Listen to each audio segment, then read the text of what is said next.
Good morning, everybody on YouTube. This is Rick Thomas from Obsolete Video Services.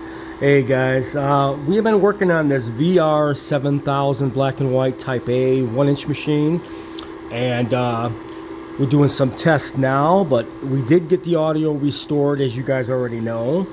And yesterday we were working on the video head itself by putting in these, they're like pencil lead connectors into a holder. So we did what we could, and we just giving it a little break-in right now. And today sometime we're going to try to see if we can get video out of this unit.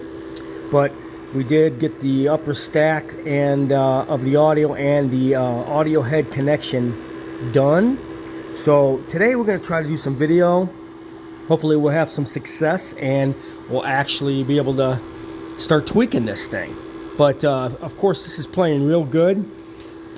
When you work on one of these things, you got to put in brand new belts.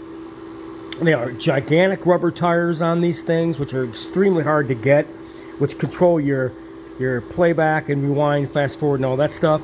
Without those rubber tires, you're screwed. These things are gigantic and are really hard to find. We have brand new ones for this model and also my color model. So we were very lucky. I had a set of 4. And that came with some Ampex stuff I got off eBay, and they were, I mean, these things were relatively new from the 80s or something like that.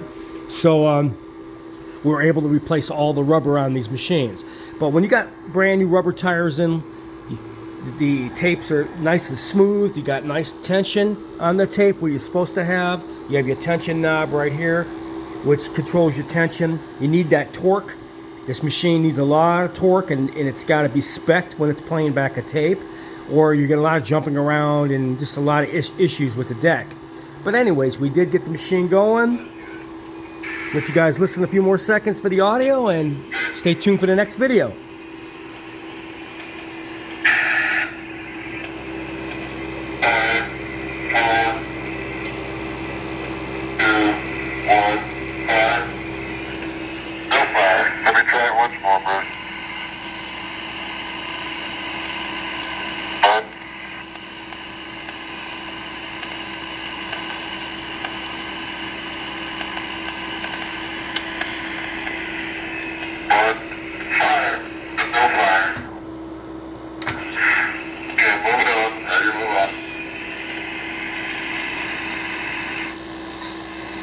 Some of those caps obviously aren't working.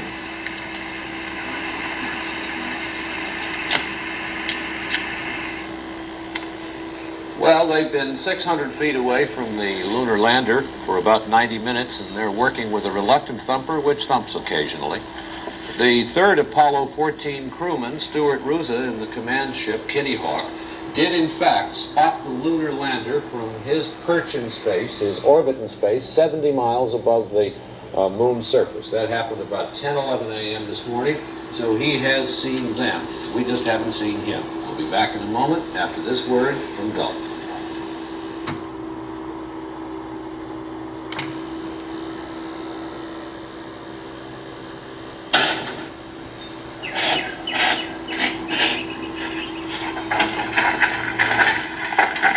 That was a credit to the school, Tompkins. Well, it looks like this Apollo videotape does have commercials, which is very, very cool. So I mean, it looks like the NASA at the time at NASA, they recorded it directly off the air because they wanted a copy of it. So it seems like that's what this was. 2 tapes out of 6 of the Apollo 14. Kind of interesting. So it looks like NASA, they actually own this machine and another one. So this is the machine they did it on, and the black and white, and they recorded it directly off NBC as the event was happening. So this is kind of cool stuff. Anyways, you can see I've just been doing some testing, and like I said, this took a lot of work to get this machine running.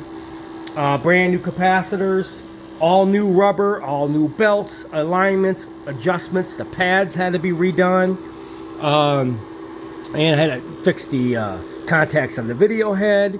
But this machine here, I have a lot of faith in. I think we're going to actually have this thing working really good.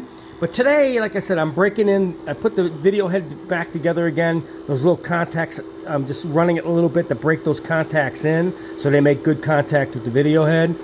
And but this is a really nice machine. But if you ever are looking for one of these, don't. That's all I can tell you, is don't even bother. Don't. Unless you expect to do an awful lot of work, and you better be a very good electronics technician, or you're going to be dead in the water. I mean, machines like this are complicated, they're primitive, and there just are no parts available for these units. None. It's really hard to fix one of these.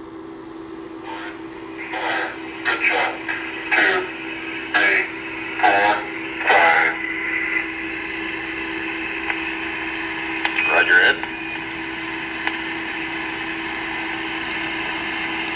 That makes a couple of good shots in a row, doesn't it, Rusty? Right, the last two both worked. And missed two before that, and then the one before that worked. So That's enough to give them some results on the experiment, isn't it? I think so. I would term it a success. So you can pretty much guess with fair accuracy to fill in the missing spots.